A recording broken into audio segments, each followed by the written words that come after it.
So the Paddock is one of our newer sites. We've had people stay there before, but in its current version, it's definitely never been booked.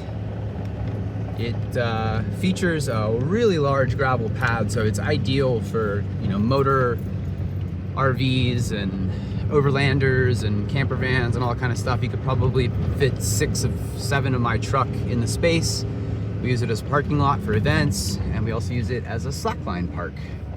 So you turn in here to the left on my driveway, and then you turn in immediately further left into the paddock. And so it measures about 50 feet by 25 feet. I'll walk back here to give you the full view of it.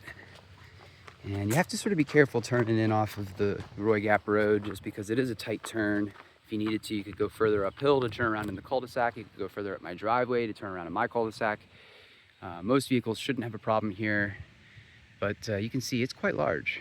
And one of the best things about this particular site is that it has probably one of the better views directly from the site. So we're in the process of cleaning up this view shed a little bit with some of the dead branches that are in there, but you can directly see the rocks from here.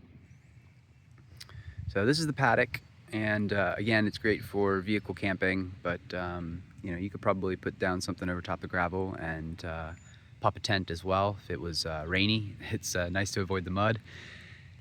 This whole field that's behind it, unfortunately, is on a hill, so you won't be able to put any tents there, and that will slowly get filled up with slack lines anyways, so it's not going to be available for camping.